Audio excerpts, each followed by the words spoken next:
இன்றைய நித்திய வார்த்தை சங்கீதம் 118 அதிகாரம் 8 சொல்கிறது, மனுஷனை நம்புவதை பார்க்கிலும் கர்த்தர் பேரில் பற்றுதலாக இருப்பதே நலம். என் அன்பு தேவ பிள்ளைய, இன்னைக்கு கர்த்தரிடத்துல பற்றுதலாக இருங்க. அநேகரை நம்பி நம்பி நம்பி ஆசைப்பட்டு விரும்பி அவர்கள் எனக்கு செய்வார்கள் என்று உன் பெற்றோர்கள், உன் அண்ணன்மார்கள், உன் தங்கச்சிமார்கள், உறவுகள், உன் குடும்பம், முதலாளி, எல்லாம் ஓனர், எல்லாம் எக்ஸட்ரா, இந்த உலகத்தில் யார் வேணா சொல்ல, எல்லாரையும் நம்பி நம்மளுக்கு நம்பிக்கை துரோகம் பண்ணியிருப்பாங்க. நம்ம ஏமாற்றப்பட்டிருப்போம். நீங்கள் அப்படி தான் ஏமாற்றப்பட்டிருக்கீங்களா? ஏதோ ஒரு சூழ்நிலை ஏமாற்றப்பட்டிருக்கலாம். இன்றைக்கி ஒரு காரியத்தை நான் உங்களிடத்துல சொல்கிறேங்க. தாவீது அழகாய் சொல்லுகிறார், மனுஷனை நம்புறதை பார்க்கிலும் என் தேவன் மீது நம்பிக்கையாக இருப்பது, பற்றுதலாக இருப்பது, அது விசேஷமாக இருக்கும். இன்றைக்கி தேவன் மத்தியில் பற்றுதலாக இருங்க. இன்றைக்கி பெரிய காரியம். ஒரு நிமிஷம் அப்படியே கண்களை மூடி என்ன பண்ணுங்கள், ஏசப்பா இந்த நாள் முழுதும் உம்மை மட்டும் நம்புறேன்னு சொல்லிட்டு அவர் மேலே நம்பிக்கை வச்சு பாருங்கள். உங்களுக்கு கிடைக்க வேண்டியதெல்லாம் இன்றைக்கி தானாக வந்து கிடைக்கும். God bless you. என் அன்பு பிரியமான ஜனமே, கர்த்தர் மேலே பிரியமாக இருக்கும் பொழுது, அவர் மீது பற்றுதலாக இருக்கும் பொழுது, கர்த்தர் நமக்கு நம்பிக்கையாக இருக்கிறார். அவர் நமக்கு அனுகூலமாக இருக்கிறார்.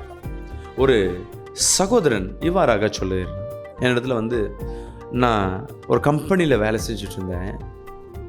எனக்கு ப்ரமோஷனே இல்லை. என் மேனேஜர் என் கூடவே இருந்து என்ன பண்ணுவார், எனக்கு சப்போர்ட் பண்ணி கொண்டே இருந்தார். எனக்கு தேவையான எல்லாவற்றையும் அவர் செய்வார். ஆனால் எனக்கு ப்ரமோஷன் கிடைக்கல. பண்ணித்தரேன்னாரு. கடைசியில் அவர் என்ன பண்ணார், ப்ரமோஷன் வாங்கி என் மூலமாக அவர் ப்ரமோஷன் வாங்கி அவர் போயிட்டார் அப்படின்னு சொன்னார்.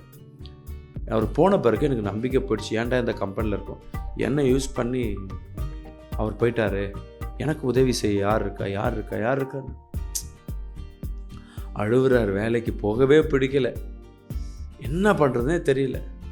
அவர் தொடர்ந்து அதுக்கப்புறம் ஒரு 3 மாதத்துக்கு வேற ஒரு மேனேஜர் வராரு. சரியாக அவரில் கான்சன்ட்ரேஷன் இல்லை, தேவன் மீது நம்பிக்கையும் இல்லை. ஆண்டவரே, நான் அப்போது அவர் சபைக்கும் பொழுது அப்போது வசனம் சொல்லுகிறதாவும் அந்த செய்தி அன்னைக்கு வந்தது, மனுஷனை நம்புவதை பார்க்கலும் கர்த்தர் மேல் பற்றுதலாக இருப்பதே நலம் என்று. இந்த வார்த்தை கேட்கும்போது நான் இத்தனை நாள் மனுஷனை நம்பியிருந்தேன். சொல்லிட்டு அன்றைக்கி முழங்கால் போட்டு, ஆண்டவரே உண்மையை நம்புகிறேன், உங்களுக்கு சுத்தமாக இருந்தால் இந்த வேலையில் ப்ரொமோஷன் கிடைக்கட்டும், இல்லை எனக்கு வேறு வேலை மாற்றுங்க ஆண்டவரே, நீ செய்யுங்கன்னு. அந்த மாதம் கடந்தது. புதிய முதலாளினா மேனேஜர் சரியாக இவரை பற்றி தெரியல, உன்னை பற்றி எனக்கு தெரியலப்பா. ஆனால் அந்த கம்பெனியில் புது ப்ராஜெக்ட் ஒன்று எடுக்கிறாங்க. எடுக்கும் பொழுது அன்னைக்கு மேனேஜருக்கு, அதாவது பழைய அந்த இடத்துல இன்னொருத்தர் வேலை செய்கிறவர் இந்த நபரை குறித்து ரெக்கமெண்ட் பண்ணுறார். பாருங்கள், இவர் நம்பினது ஒரு மேனேஜரை, அவர் இல்லை, வந்தவரை நம்பினார், அவரும் இவருக்கு உதவில்லை.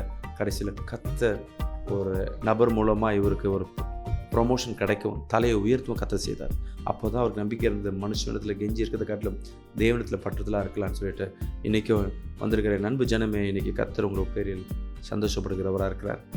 கர்த்தர் மேல் நம்பிக்கையாக இருங்க. வாரத்தெல்லாம் கர்த்தரிடத்தில் வைங்க. கர்த்தர் பெரிய காரியம் செய்வார். God bless you. ஆமென்.